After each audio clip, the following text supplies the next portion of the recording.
Hi everyone, welcome back to another video in the Web Security Academy series. In today's video, we'll be covering lab number 7 in the XXC injection module titled Exploiting XInclude to Retrieve Files. If you do not have an account on the Web Security Academy, you can get one by visiting the URL portswigger.net/websecurity and clicking on the sign up button. I already have an account and I am logged in, so to access the exercise, I'm going to click on Academy,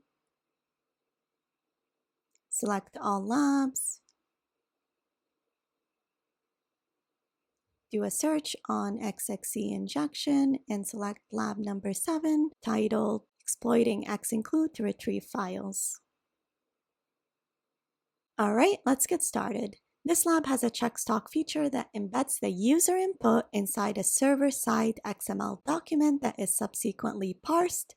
Because you don't control the entire XML document, you can't define a DTD to launch a classic XXC attack.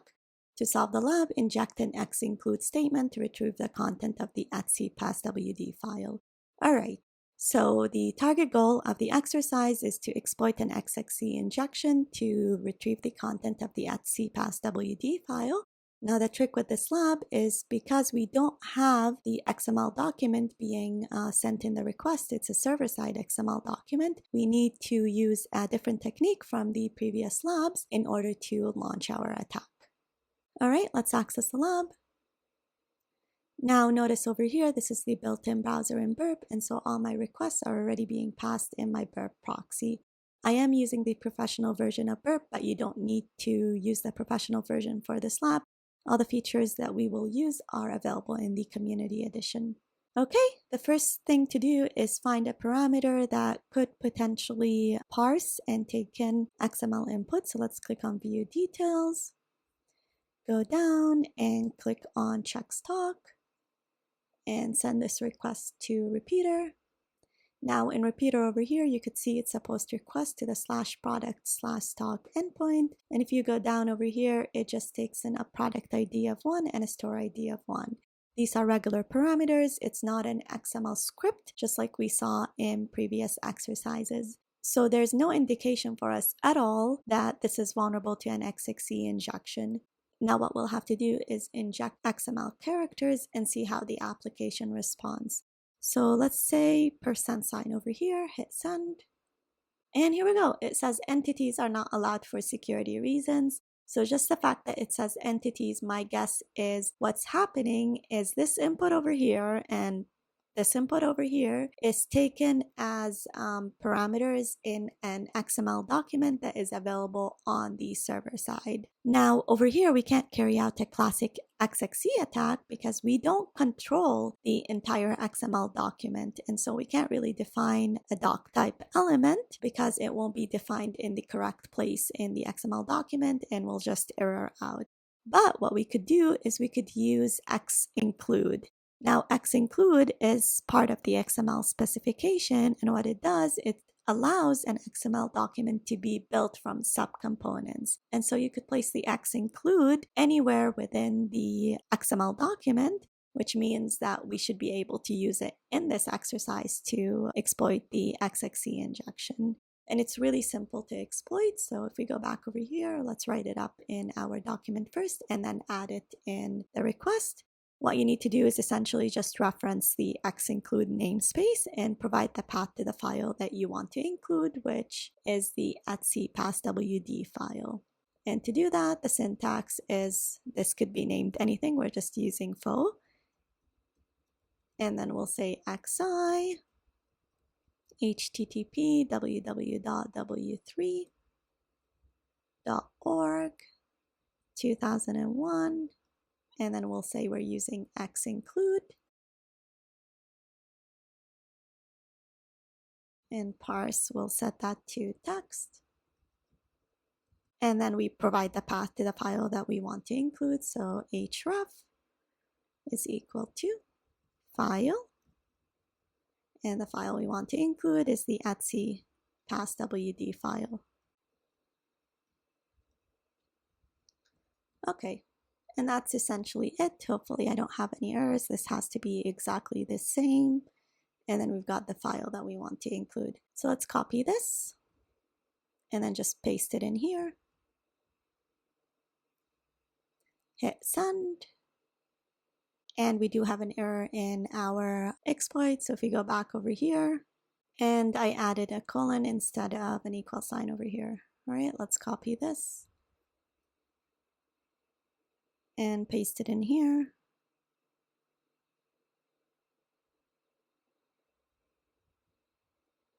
Hit send. And here we go. So you could see it displayed the content of the passwd file. And if we go back to the application, it should say, congratulations, you solved the lab. All right, so we successfully completed the exercise by exploiting the vulnerability manually. Now let's script it in Python. Let's save this. And as usual, what we're going to do is first import all the libraries that we need. So the requests library, the sys library, and the URL lib3 library. And then we're going to disable insecure request warnings. So URL lib3.disable warnings, URL lib3.exceptions.insecure request warning. And then we're going to set our proxy settings so that all of our requests get sent to burp. So we're going to say HTTP. All of the HTTP requests should be sent to HTTP 127.0.0.1 port 8080, and all of HTTPS requests should be sent to HTTP 127.0.0.1 port 8080. So that's where burp is running. Next, we'll call our main method. So if name is equal to main, then call the main method. And we're missing an underscore right over here. And then we'll define our main method. So def main. If the length of the command line argument, so sys.argv, is not equal to 2, then print the usage instructions, which is the name of the program and the URL of the application. And we take the name of the program from the command line argument, so sys.argv 0. And we also print the example instructions just so that it's absolutely clear how to run the program. So example, again, name of the program, and then just a sample URL. Let's say www.example.com. And again, the name of the program we take from the command line argument. And then we exit the program because the user ran it incorrectly. So if the user doesn't provide the correct number of arguments, it'll print the usage instructions. Now let's assume the user did run it correctly. The first thing we're going to do is define our sessions object. So requests.session. And then we're going to define a URL variable, which we take from the command line. So sys.argv1. And then we're going to call a function that will perform the exploit for us called exploit XXC, which takes in the session object and the URL. All right, this looks good. Now this is a custom function that we'll define right over here. So def exploit XXC takes in the session object and the URL. The first thing we're going to do over here is print a statement saying that we're exploiting the XXC injection. And what this function does is it essentially performs this request right over here. So it's a post request to the /product/stock endpoint. So let's define that right over here. Stock URL is equal to the main URL of the application plus the path /product/stock.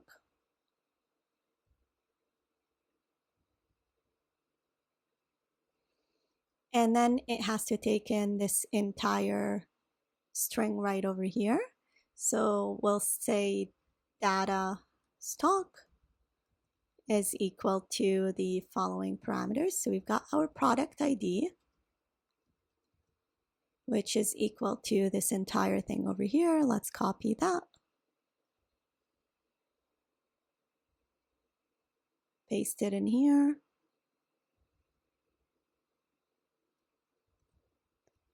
And then we also have the store ID, which was just equal to 1.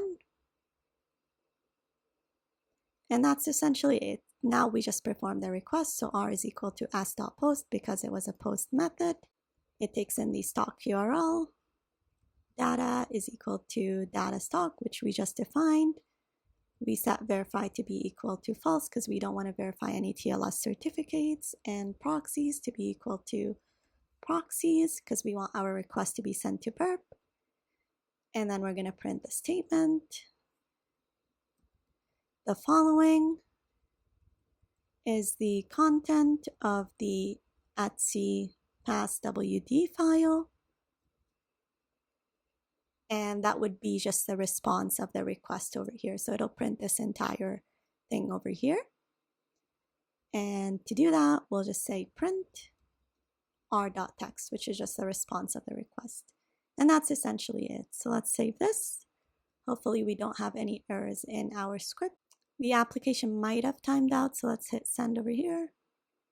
And it did. So before we run this script, let's close this off and open a new instance of the application. So open a new tab and then go to terminal, new terminal,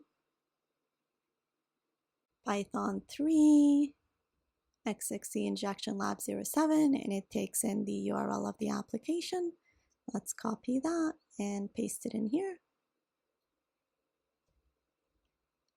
And this is not going to work because we forgot to remove the trailing slash. So if you don't remove the trailing slash over here, you'll see the URL that it calls is the main URL of the application, and then you'll have double slashes over here. So let's clear this and then run it again without the trailing slash, hit send. And here we go. So it outputs the content of the passwd file, and it says, congratulations, you solved the lab. All right, so we successfully completed the exercise by exploiting the vulnerability manually and then scripting it in Python. In the next lab, we'll look at another case of an XIC injection vulnerability.